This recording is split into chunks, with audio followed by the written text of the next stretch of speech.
sana. Ya. Ya kena bahagia. Kita masuk dalam. Okey.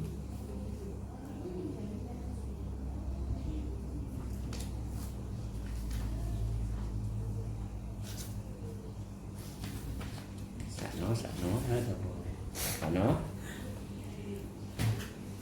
Kita cerita sat dulu. Okey. Ambil panduan, ambil pengajaran. Sayyidina Abdullah bin Zubair radhiyallahu anhu menghalang Sayyidatina Aisyah radhiyallahu anha daripada bersedekah. Sayyidina Abdullah bin Zubair ialah anak saudara kepada Sayyidina Aisyah radhiyallahu anha. Beliau amat disayangi oleh Sayyidatina Aisyah kerana Sayyidatina Aisyah yang telah membesarkannya. Sayyidina Abdullah begitu sedih melihat kemurahan Sayyidatina Aisyah yang teramat sangat. Ini ialah kerana Sayyidatina Aisyah sendiri menanggung kesusahan. Tetapi apabila mendapat sesuatu pemberian, Sayyidatina Aisyah akan mensedekahkan pemberian itu. Allah.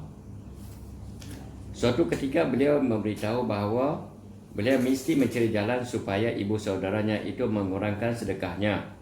Berita tentang ucapannya itu telah sampai ke pengetahuan Sayyidatina Aisyah radhiyallahu anha. Justru Sayyidatina Aisyah radhiyallahu anha menjadi marah. Adakah dia ingin menghalang aku daripada bersedekah?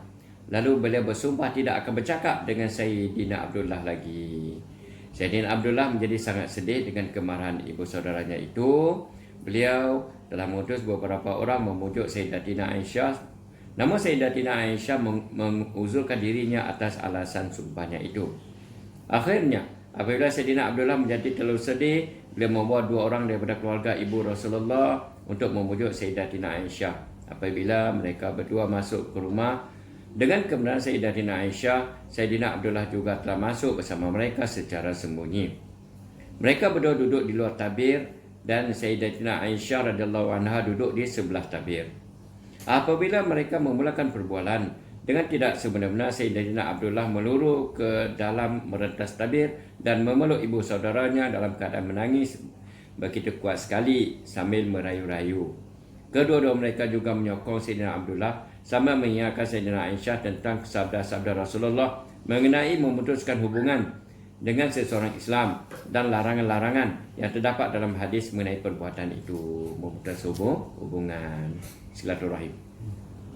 Apabila Sayyidatina Aisyah mendengar larangan dan celaan dalam hadis tersebut mengenai memutuskan hubungan dengan seseorang Islam, beliau tidak dapat menahan perasaannya lalu menangis dan akhirnya beliau memaafkan Sayyidina Abdullah dan mula bercakap dengannya. Namun selepas itu beliau membebaskan 40 orang hamba, seorang demi seorang sebagai kafarah terhadap sumpahnya.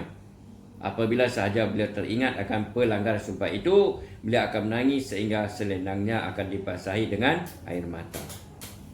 Keterangan daripada cerita ni, dewasa ini daripada pagi sampai ke petang entah berapa sumpah kita telah lafazkan dalam satu nafas dan betapakah kita mengambil berat terhadap sumpah itu.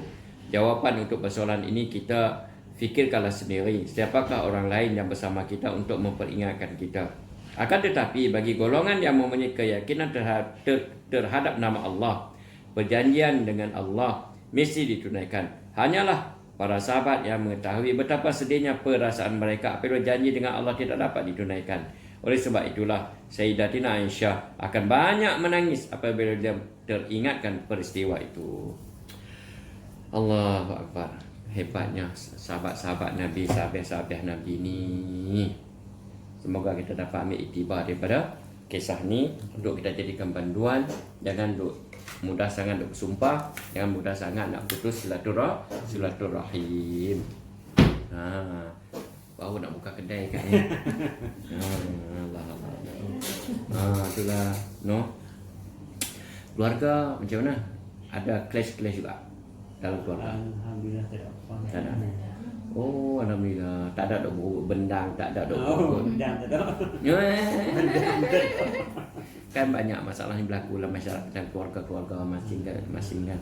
Alhamdulillah. Wih, tahniah. Jadi kita nak kaitkan dengan cerita tadi tu. Okey. Betapa beratnya memutuskan silaturahim tu kan. Baik.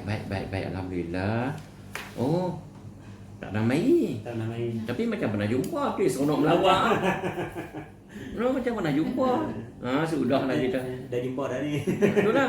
Saya ni loh, dah tua-tua ni dia banyak hang lah. Okey. Alhamdulillah.